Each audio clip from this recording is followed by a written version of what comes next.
ओ एक कट।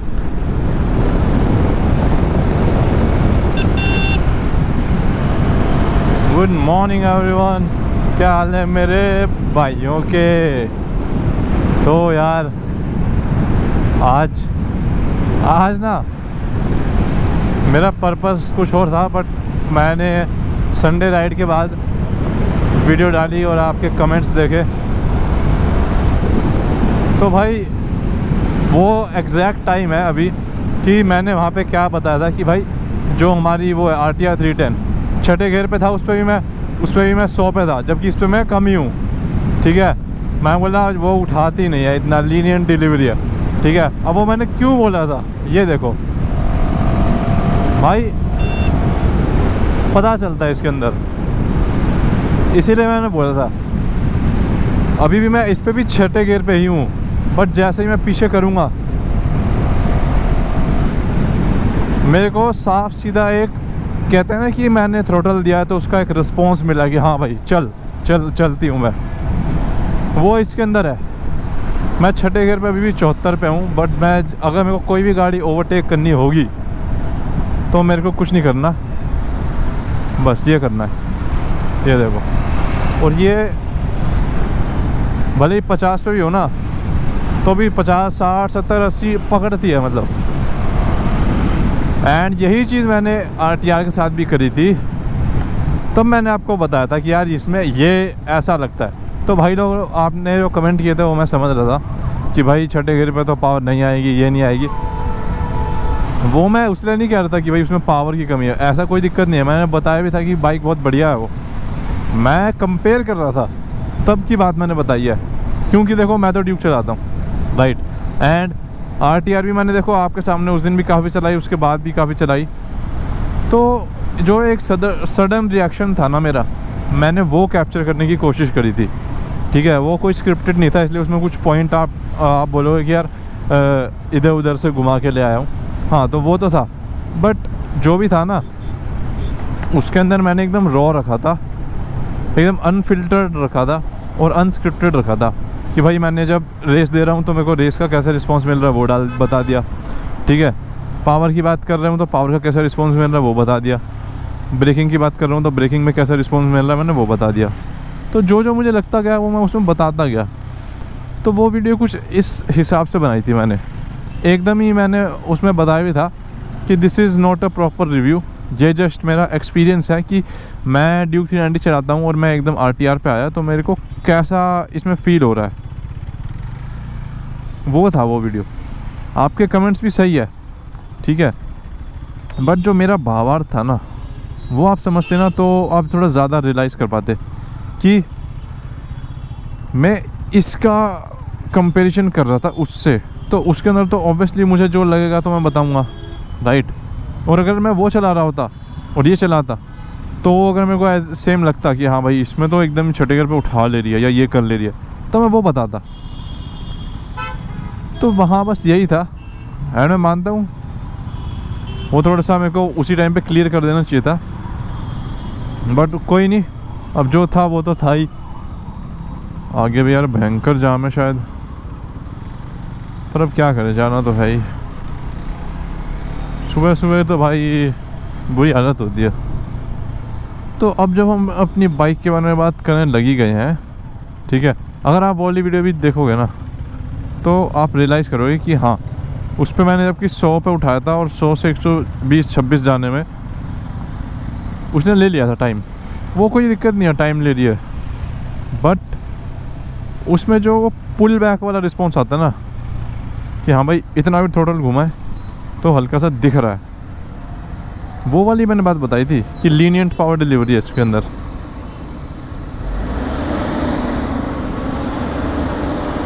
ओ भाई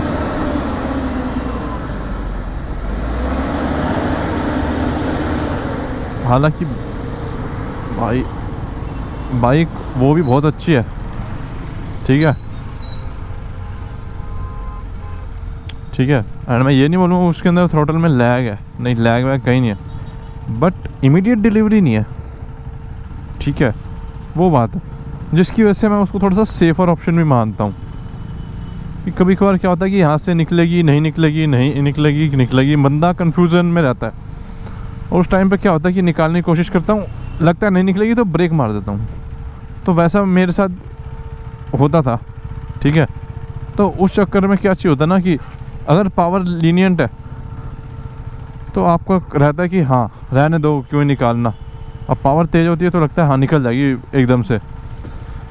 तो उस चक्कर में उसको थोड़ा सा सेफ मानता हूँ इसके कंपैरेटिवली। तो ये था मतलब उस वीडियो पे। अगर आप मैंने मतलब ज़्यादा लंबी तो इसको नहीं बनाऊँगा। बाकी तो देखो ब्रेक व्रेक की तो उसमें इतनी ज़्यादा मैं बात नहीं छेड़ूँगा, क्योंकि वो तो दोनों के पावर के हिसाब से ठीक है। दोनों के उसकी जितनी पावर है उसके हिसाब से उसके ब्रेक बहुत बढ़िया है, एंड जितनी इसकी पावर है उसके हिसाब से इसके ब्रेक बहुत सही है। बाकी तो छोटी मोटी चीज़ें हैं यार, सर्विस वर्विस, ठीक है। उसकी सर्विस और इसकी सर्विस में बोलूँ कहीं ना कहीं बराबर ही पड़ती है, क्योंकि RR3 मतलब मेरे पास RR भी थी तो उसकी सर्विस भी मैं कराता था, ठीक है। इसकी भी कराई है। इसमें बस मेरे को क्या लगा ना, थोड़ा सा जो लेबर है ना KTM की वो थोड़ी एक्सपेंसिव साइड पे। हालांकि पार्ट वार्ट सब सेम ही है। इवन मैं बोलूँ ना तो पार्ट कहीं ना कहीं इसके मुझे थोड़ा सा चीपर लगे अभी तक के लिए। ब्रेक पैड की बात करिए तो KTM वाले 3000 के दे रहे थे, वही TVS वालों ने 2800 रुपये के दिए थे मेरे को। तो इसमें TVS के भी लग जाते हैं, ब्रेम्बो के लगवाए थे मैंने। ये तो ब्रेक पैड की बात हो गई, ठीक है। ब्रेक पैड उसी के थोड़े से सस्ते थे, बट वहीं अगर आप BMW के लेते तो वो भी इतने के ही पड़ते, मतलब इससे थोड़े ऊपर ही पड़ते। बस उस पर क्या होता है कि TVS की जगह BMW लगा रहते हैं, होते अंदर से वो भी ब्रेम्बो के ही हैं। एंड KTM में क्या है कि लेबर जो है ना वो आपको हर एक चीज़ पे एड ऑन होते रहती है।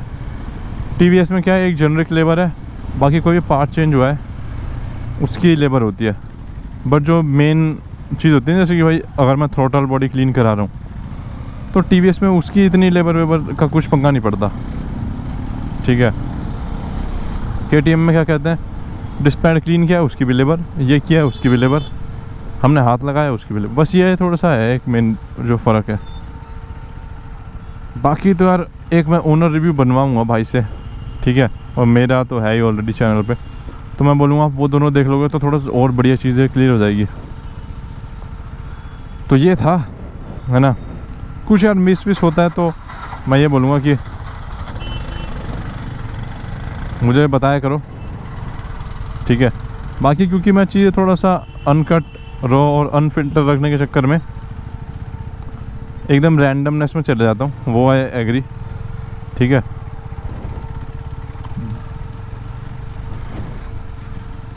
वो तो मैं मानता हूँ। बहुत जाम है यार, मन नहीं कर रहा और बातचीत करने का आपसे।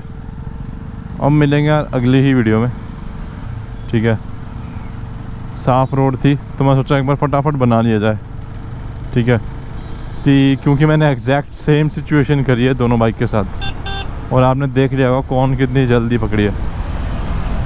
एंड सीसी का भी इतना कुछ खास मैं बोलूँगा, हाँ 50-60 सीसी, ऐसे 373 सीसी की बाइक है, ठीक है। बस इसमें यही एक जो चीज़ है ना जो मैं कहता हूँ इसको सबसे अलग कर देती है, कि अगर आप उस बाइक पे 2-2.5 लगा रहे हो और इस पे 50 मैं बोलूँगा 80-90 हज़ार या फिर मोटा मोटी लाख रुपए भी एक्स्ट्रा डाल रहे हो, है ना, तो आपको एक तरीके से बेस्ट इन द सेगमेंट मिल जाएगा। और जो चीज़ KTM दे देता है ना अपने सिंगल सिलेंडर के अंदर, भाई हाँ मानो या ना मानो वो कोई और नहीं दे सकता है। अभी तक तो कोई नहीं दे पा रहा है, ठीक है। सब लोग अच्छा कर रहे हैं, बढ़िया है, वो बहुत बढ़िया बात है। बट अब आप ऐसा है ये मैं समझना कि मैं इसकी तारीफ़ की बात कर रहा हूँ। तारीफ़ तो देखो ऑब्वियसली है, नुकसान भी है, बट मैं जिसकी बात कर रहा हूँ वो यही है कि भाई जो इंजीनियरिंग उन्होंने डाली है ना, जो ड्यूरेबिलिटी, जो स्टैंडर्ड उनके हैं, that you won't find anywhere. बहुत जाम है यार। तो ये चीज़ थी। लोग क्या है अब फीचर्स डाल रहे हैं। की आवाज़ है? नहीं, वो रेडिएटर की आवाज़ है। गर्म हो जाती है तो वो चलता है, गर्म हो जाती है तो रेडिएटर चलता है। बंद कर दूंगा चल जाएगी।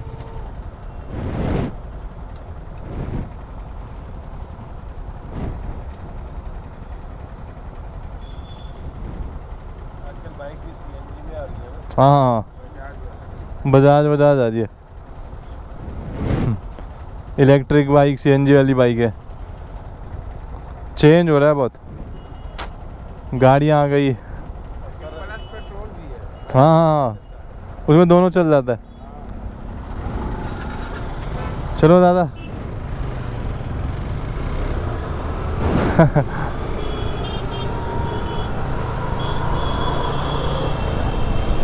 अब इसमें ये भी चीज़ है, ये दोनों बाइक ना बहुत ही यूनिक सी है, स्ट्रीट फाइटर लुक ही है दोनों का, मतलब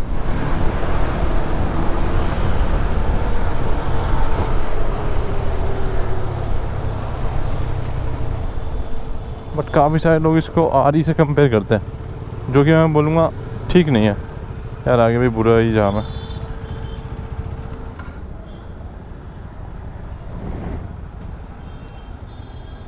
कहाँ जाएंगे?